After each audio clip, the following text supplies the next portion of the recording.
People who are pretty sure they've encountered a serial killer. What happened? I had an employee that worked for me doing minor maintenance repairs on construction equipment. One day it just took him way too long on a job and I was pissed. I pulled the GPS info and he was nowhere near where he was supposed to be. My admin and I both called him repeatedly with no response. Now I'm even more pissed because this wasn't the first time he took too long, didn't answer his company provided Nextel radio. We start digging. Find out it has happened repeatedly. He gets back late and I waited for him, alone, in my office. I terminated him and he took it surprisingly well.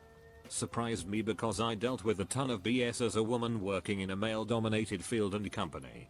Few years later, I'm working in a different location for the same company and some cops show up and want to know what I remember about him. I tell them I fired him, etc. They subpoena the GPS records from the company. Then they started finding the rest of the bodies. He pled down and pled guilty to avoid the death penalty. He was picking up prostitutes in the company work truck, killing them and dumping bodies in a rural part of the neighboring county. Traveling out of state for a vacation with my kids at a gas station, this man starts trying to talk to my young daughter. I immediately got between them, but not before my daughter blurted out exactly where we were going and how long we would be there. I suddenly felt sick. Something about the guy scared me. I just knew there was going to be a problem. I hustled the kids back to the car and waited to drive away out of fear he might follow us. I didn't see him come out, so eventually I drove off, but I was paranoid about it afterward. 2 days later I woke up in the middle of the night to the sound of someone banging aggressively on our door. He was screaming that he was with security for the complex and that there was an intruder seen in the area, so I was required by law to open the door. Obviously I didn't fall for that. He started swearing and threatening me. Suddenly he just stopped. Suddenly something spooked him and he turned and bolted. He had been standing kind of off to the side and reaching over to bang on the door in a way I couldn't see his face. When he moved, I saw it. It was the guy from the gas station. He followed us through 2 states. The actual security for the complex drove around but never found him. There was a broken gate next to the condo that they said he got in through. That is Stephen King level of scary. It scares me so badly when I think about how I was on high alert and still didn't notice him until he was on my doorstep. I ended the trip early and never saw or heard anything else, but my daughter had nightmares about him breaking into our home for years. I was in jail in Summit County in Ohio for being an idiot, basically, and came across the man that would be known as the Craigslist Killer. The guy held Bible studies every night, was super preachy, and was very persuasive with people. He was in jail for a parole violation, running a prostitution mainly from a robbery case in Texas, and was waiting to see if he would be extradited to Texas. Somehow Summit County messed up and released him even though Texas sent them the paperwork saying they wanted him.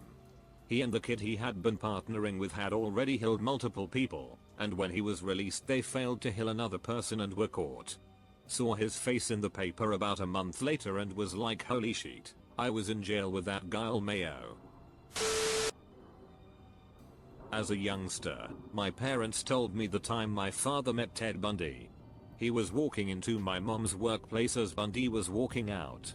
They exchanged pleasantries and Bundy shook my father's hand. Bundy said he was working for a farmer in a town about 20 miles away. It struck my father odd because Bundy was wearing a long wool coat and his hands were baby soft smooth, not the hands or attire of a farm hand. There were announcements in the 70s warning residents that he may be in the area. We live very close to Colorado. It was an interesting story. When I was nearly 40, I was at a birthday party for a friend and afterward went to her house for some homemade food. She was telling me of when she was a criminal justice student in college and wrote her thesis on Ted Bundy. She said some of her material came from the police reports from when Bundy attacked my mom, which took me by surprise. I decided to talk to my parents about it. My mom worked at a Montgomery wards in those days and was working there alone that day. Bundy came in and pulled her to a back room and dragged her to the ground. She said she started kicking and hitting him as hard as she could, fighting for her life. After a while, he got up, pointed at her, and said he was going to go get lunch and then come back for her and then left. It was around this time that he passed my dad coming in as Bundy was leaving. My mom looked like she could have been a sister to many of his victims. My father drove around with the local sheriff looking for him at several restaurants to no avail. Today my father can't stand watching documentaries of Bundy as he is often shown in that same wool coat and same smug smile. My parents protected us kids from feeling like evil could be that close. Not me, but my uncle, his manager at the fast food place where he worked in high school, invited him and another kid over to his place after work. My uncle and his friend declined, and were very glad they did years later when it became public what exactly his former manager, John Wayne Gacy, was doing to and with those kids he invited over. That's not dodging a bullet, that's dodging a ducking nuke. I'm glad your uncle declined. He wasn't one when I met him, worked a retail job that sold iPhones at a high-end mall. Guy comes in carrying a Nordstrom bag, wearing Gucci sunglasses and asks to buy an iPhone. While I waited for our bot team to bring the iPhone, I'm making casual conversation with the guy. I ask what he does for work, says he's an actor. I ask if he's been in anything I might have seen. He says The Hunger Games. I say cool, who did you play? He mumbles something about being one of the tributes. Conversation somehow led to him asking if I'm single. I told him I was engaged and he was visibly annoyed. His attitude was very arrogant, and he did a lot of uncomfortable creepy staring that I noticed after he took off his sunglasses. I had initially asked him if he was eligible for an upgrade on his phone. He was confident that he was. Well, after checking his ID, standard protocol, and pulling up the account, nope, not eligible. But his brother's phone was eligible. He insists that he can use his brother's upgrade, but I tell him that stuff like this needs to be approved by the main account holder authorized users. So he calls his stepmom and asks to use the brother's upgrade. His stepmom says no, and the guy throws a complete tantrum, saying that his brother is too young for an iPhone anyway, that he's fine using an older model, that he needs a new phone.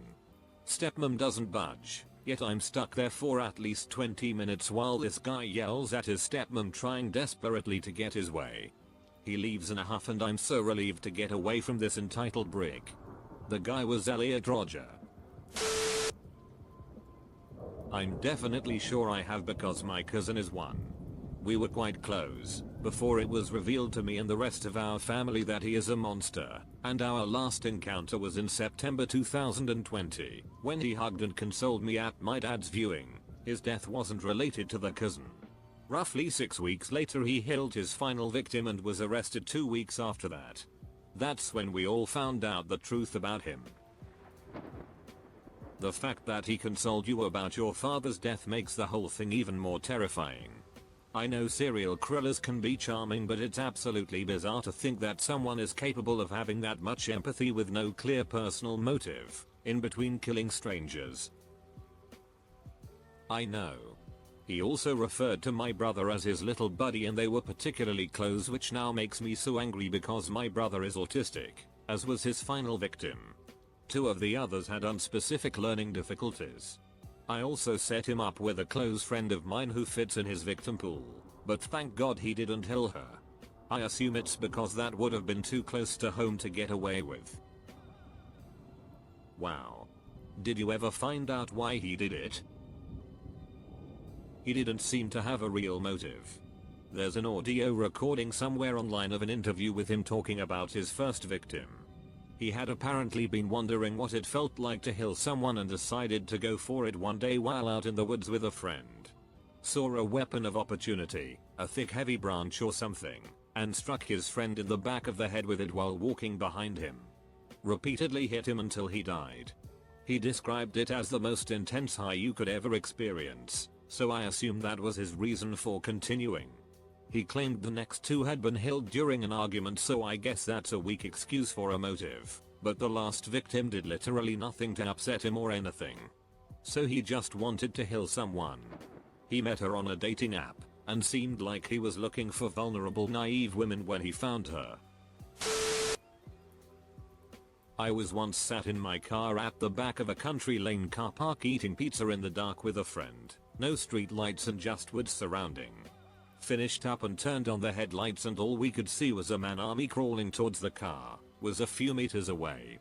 I have never turned the ignition so fast and sped off in my life. To make it scarier, the guy just slowly got up and looked at us. Didn't try to chase or grab the car or anything.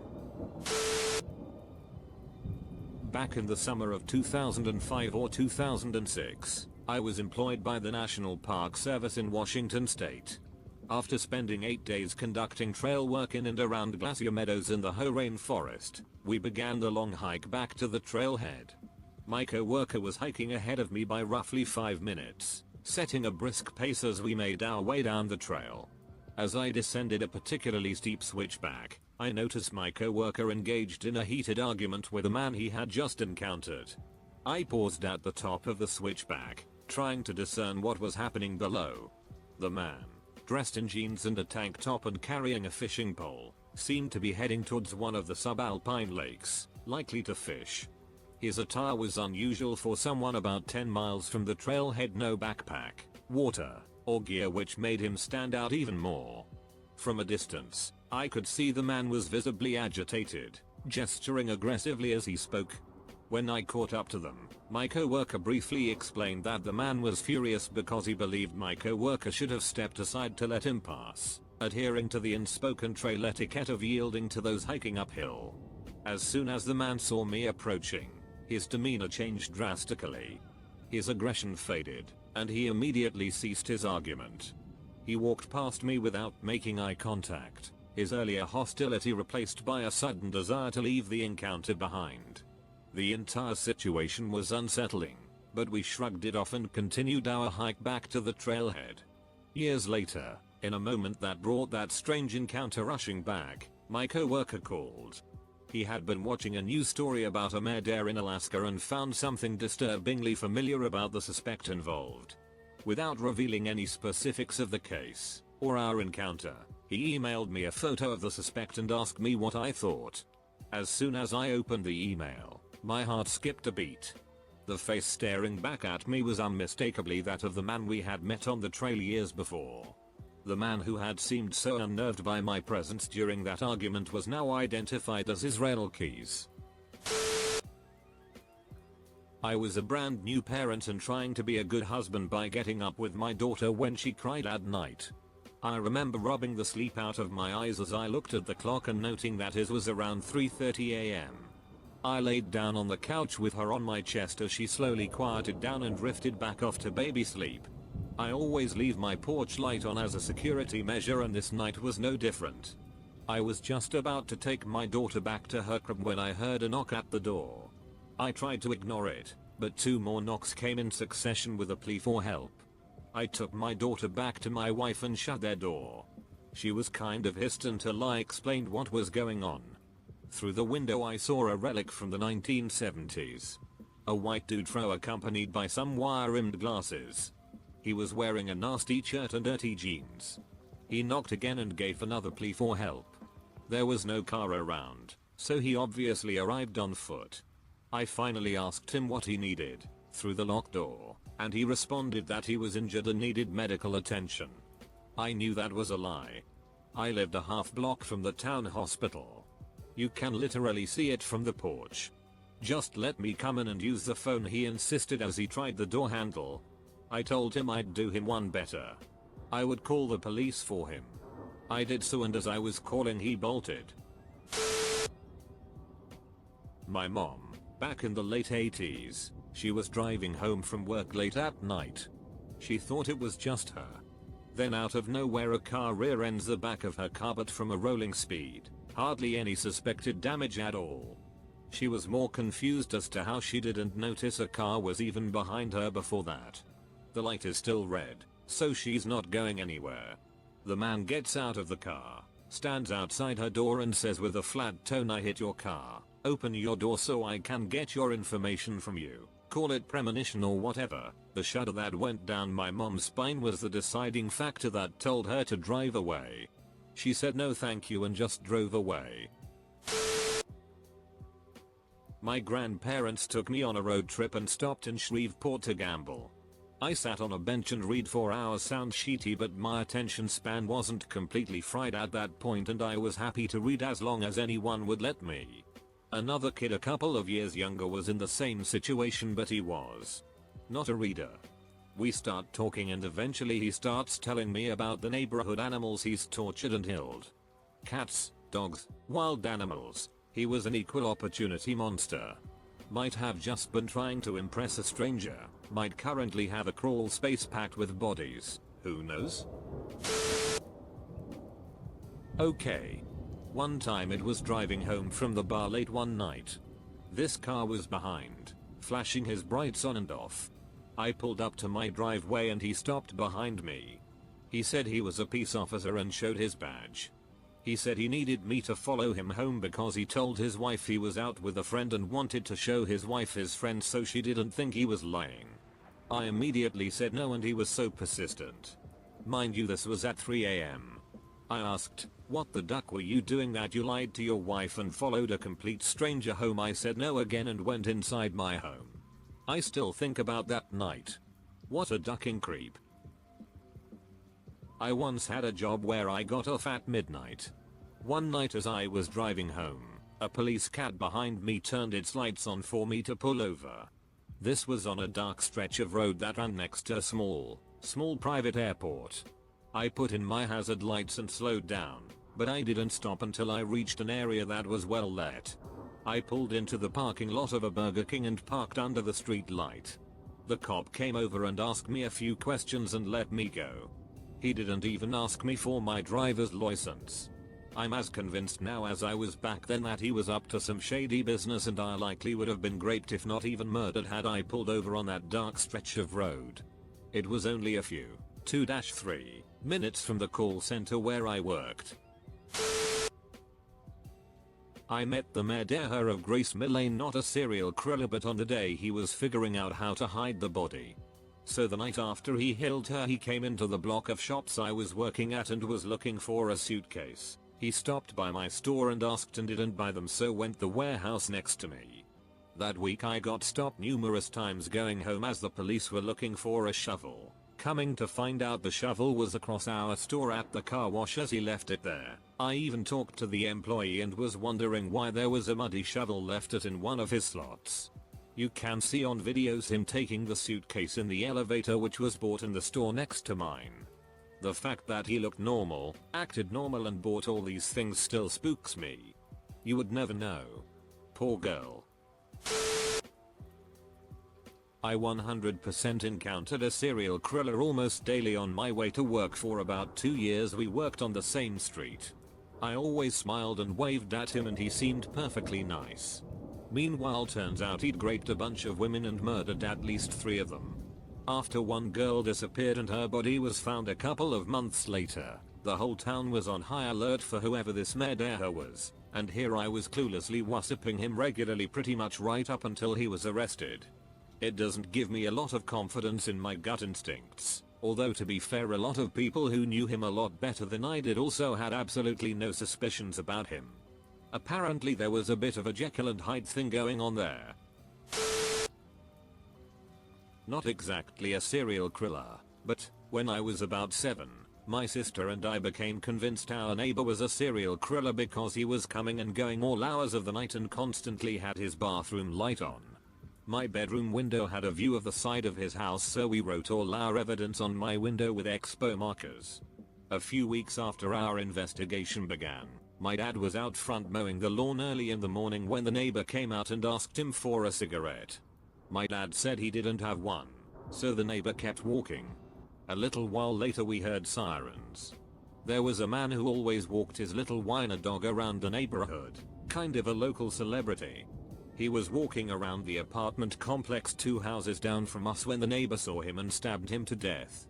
The guy never gave motive aside from mental illness, but my dad's theory is that the neighbor really wanted a cigarette and we all knew whiner dog guy smoked, so if whiner dog guy said no, that might have caused him to snap. He was arrested, but I believe he's getting out soon. So while he is a killer, Whether or not he's a serial killer is TBD, I guess. Oh boy, my time to shine. Mentioned this story a few times on random Reddits. Back in the 80s, me and my parents lived out in Kansas. My father would work as an electrician for new homes during the spring to fall months. Winter months would pick up random jobs over the winter. One year he was working at ADT out of Wichita, and one morning it was too cold and he could not get his truck to start, so his coworker drove by and picked him up. After their shift, he dropped my father off. My father invited him in to come meet his family. My father introduced him to us. He said, "You can call me Uncle Dennis." This confused me as a kid. I was 7 or 8 at the time, as I just met this guy and I had an uncle named Dennis that lived down the road from me, and this guy sure as hell is not him. He then proceeds to then grab me and pick me up. I was a fat kid. My parents did never pick me up and it was kind of freaky to me to be picked up like that. He then went on to talk to my mom and dad for a bit. I went off to go play with toys or watch TV. Flash forward a bit. It's now 2005. I am now in a completely different state, still living with my father who was in need of care. My mother passed away years before. The news comes on and a familiar face is on the screen. I raced downstairs as fast as possible and turned the TV to that channel for my father. I watched my father turn pale. The news announced they arrested Dennis Rader, the BTK Killer. This was my father's co-worker at ADT. My father was silent for a moment before he responded something along the lines of, "That mother ducker." I thought it was odd when he made the comment, "My mother, you better watch out with being home alone out this far in the country. You're about the same age as the BTK victims TLDR." For a brief moment in the 1980s, my father's co-worker was the BTK Killer. Not me personally, but my dad and his family went on a vacation to Florida in the late 70s or early 80s, and the person working at the desk was a woman they ended up seeing on the news a few years later for some robberies or something. They thought that bit was wild. Then in the 90s she was on the news again. The woman behind the hotel desk on my dad's family vacation had been Aileen Wuornos. My wife, then fiancée, and I were out in Brooklyn one night, reasonably drunk, and hailed a cab to go home. The moment I sat inside, something felt wrong. The car seemed more bare-bones than a usual taxi and the driver had a strange affect. There was also a slightly bad smell. The driver was kind of muttering under his breath and making these quiet burps. Every alarm inside of me starting going off. I wasn't consciously analyzing it, it just knew it wasn't safe.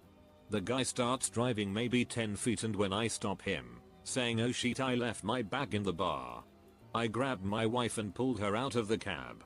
The driver starts swearing and gets unreasonably hissed. Instead of waiting 1 minute for us to return as a normal drive might, he immediately speeds off down the street. To this day I'm convinced he was a serial killer, or something similar, and that we narrowly avoided disappearing forever into the night. I was at a shopping mall in Los Angeles when a man approached me saying he was a casting agent photographer. Immediately I knew something was off with the guy, because that's the #1 scam in the book, but he just gave off such vibes that I instinctively knew he was very dangerous. I politely took his card and made a mad dash to the H&M and hid in the dressing stalls. I alerted a staff member and they had security walk me to the car. The gift of fear is real, and trust it. About 2 months later I had the news on in the background and I saw his face. He had been arrested for abducting and murdering a girl from Michigan. He approached her the same way he did me. Scariest thing ever. I believe there's a new Dateline podcast series out about it. I used to work in true crime television and I can't even listen to the podcast because it freaks me out of how close I was to this guy. As I said above, we have the gift of fear. For a long time, women were taught to be polite and ignore this even if uncomfortable. It's super important to trust your gut, and as MFM says, F politeness. This was around 2008. We were traveling and living in our van at the time, on the way to see some family. He showed up solo on a motorcycle after sundown to our campsite at a state park in Oklahoma. We were the only campers in the park. He asked if he could piggyback off of our camp permit since they allowed up to 2 vehicles per campsite. Said he was on his way to see his old lady and suspected that she had been cheating while he was off on his travels. He had a real eerie vibe about him. We were hesitant but agreed. We had just finished making some lentil soup and invited him into our camper van for a bowl. He was very grateful as it was pretty cold out. Our dog growled at him the whole time he was in our presence. After he ate the bread and soup, he set up his tent, and we all called it a night. His name was Steve. We called him Cycle Steve later on as we reflected on the encounter. After having been out for several months in the van and only showering at state parks once every few days, we decided to spring for a motel room. While laying in bed flipping through the channels, I saw his face on the local news. I think we were in Kansas at the time. He did catch up with his old lady and murdered her, her lover, and her whole family, whose house she was staying at, and a couple of neighbors who tried to check on the screams they heard. Something like 7 or 9 people total. We couldn't believe just a few days or a week earlier he was in our van eating soup with us. We were pretty sure that our generosity spared us that night. We always trusted our dog's reaction to strangers after that. Not a serial killer but became part of a well-known missing person case in my state. Used to work with him and he wasn't there long but he just had this dead look in his eyes and was just always in a right jaff attitude. He butted heads with my wife who was a supervisor there at the time and at one point he went up to her and tried to be this tough stone cold asshole to scare her. It got me, just never wanted them to close together when I couldn't be there because I was scared for her. He eventually got fired and then a handful of years later we see he was the killer to the missing person and ended up having a shootout with the cops and dying a full state away. Not me but my grandmother. This was in Florida. She told me about how this man came up to her way back in the day saying he was injured and needed help. He was wearing a bright yellow shirt, not related but I remember her pointing that out. She told him that she was really sorry but she was in a rush to go because she was going to meet her sister to make plans for an upcoming family gathering they had planned so she couldn't be of assistance and pointed him in the direction of the nearest doctor's office. And just like that, she left. It was Ted Bundy. She said the look in his eye was the most sinister thing she'd ever seen and that she almost helped him, but decided against it last minute. My grandmother was an amazing woman. She was always helping people and saw the good in everyone. But she said he just had an evil look in his eye that she couldn't ignore. I remember going out on a date with an older man who was already triggering my instinct for danger. At some point during the date he mentioned that he was previously married to an Asian man who died very young. Then he spontaneously and excitedly went off on a tangent about how loyal Asians were and how you could do literally any terrible thing to them and they'd stick with you. Then he looked me straight in the eye and said, "You seem like the type of person to let me do whatever I want to you." I got up without a word and left. Blocked him. That type of shit is why I use a fake name and set public meeting spots until I feel I can trust the person. My dad hired a serial killer in 2008. Just before the Great Recession became real, my dad hired this guy to work in his department at a real estate adjacent type of company. He was a nice guy and good worker, but had to be let go when the economy tanked. Just a few weeks later he got caught dumping a dead prostitute's body off the side of the freeway. After he was arrested and all that, his DNA linked him to a similar killing from like 1994. Hard to believe that he only did it twice. I'm almost positive I met the Craigslist killer, Philip Markoff, at Foxwoods back in like 2008. My dad, best friend at the time, and I used to go semi-frequently to play poker there back when it was big. We were all at different tables and when I got up to pee I went to check on my buddy. My friend actually looks vaguely like Markoff, especially from behind. So I approach who I thought was my friend from behind and ask how he's doing, and this guy turns around with the most vacant eyes I've ever seen but talks to me like he knows me. It was so unsettling. Later on I saw the same guy outside standing with the smokers not smoking when I went out to check on my dad who was smoking. Later on my dad mentioned how weird he was when he was out there. My dad was a social worker for 25 years in the crisis unit and said there was something clearly off with him. A few months later we see him on the news and were both convinced that was the guy we saw at Fox Woods. I was a prison officer for a good few years. For about 3 of those years I was the single point of contact for Dennis Nilsen. It always amazed me how educated he was, yet he'd chosen to murder upwards of a dozen men with not the tiniest remorse to ever be seen. He was very open about his offending and would speak about it the same way a normal person would talk about washing a car. Completely void of emotion. By his own admission, had he not been caught he would have continued murdering. There were a number of serial killers in the prison. Almost all of them were entirely unremarkable, and that, for me, was the frightening thing. David Tennant played him in a 3-part show in the UK. Had I not known that Nilsen had been dead he could have fooled me along with those I used to work with that he was in fact Nilsen. Back when I was a freshman in college I worked at a Starbucks drive-thru store. We had a regular customer in his mid to late 40s. He would come in every day at the same time and get the same bizarre order, a venti black coffee with 18 Splendors. He was polite but kind of off. One day we realized we haven't seen him in a few days and one of us joked saying I hope he didn't die. Well, he didn't die, but he stopped coming in because he had gotten arrested for killing multiple people. We found out a few days later when it was everywhere online since it was a small town. I now have hesitations towards people who put an exorbitant amount of Splendor in their coffee lol. I used to work for Attendamp 2 years ago as an installer and I'm at this one house. Back then, you couldn't grow weed in California and they had a few plants. I didn't care about it but they did and were super nervous around me checking everything. Anyways, I'm working the TV in the bedroom and I'm setting it all up and making friendly chit chat with them. His wife casually mentions he needs the internet because he's writing a book and my response of course is, full stop. Full stop. What's the book about? Nonchalantly husband answers, I was drugged, raped and left for dead by the freeway killer in California. I had no idea what to say but cracked a joke about what kind of a book that would be. He then proceeded to tell me about all the times he worked for Attendamp, in LA hanging drop wire to homes, snorting some coke and walking along the wires in between the poles to hang wire lol. As a teenager I was a cashier at a store in a small town and chatting with my coworker about me needing and saving to buy a car. A man I hadn't seen before comes up to my register and heard this conversation and shares that he's actually trying to sell his car and invites me to go out and see the car and do a test drive.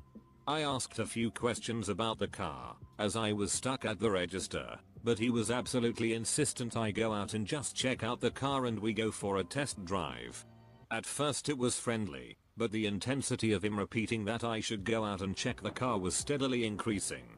My coworker, also a teenager, knew I couldn't leave, not even to look out the front window, as our boss was a jerk, and suggested the guy give his phone number so my parents and I could contact him later about the car. The guy got so incredibly weird and insisted again I just go out now to see the car and go for a test drive with him now, but eventually wrote down a number and left when my boss showed up on his normal rounds. I had a really uncomfortable and uneasy feeling about the guy, but I still gave the number to my dad later because he said like $3K or something I could afford and I was a dumb teenager. When my dad called, it was the wrong number. When I heard that, I just got a super sinking feeling and thought about how weird and uncomfortable the whole interaction actually was. Why give a wrong number if you want to sell your car? I'm so glad my boss back then was so strict and mean that I wouldn't leave the store for anything on my shift because otherwise I would have went out on that first offer and who knows what would have happened.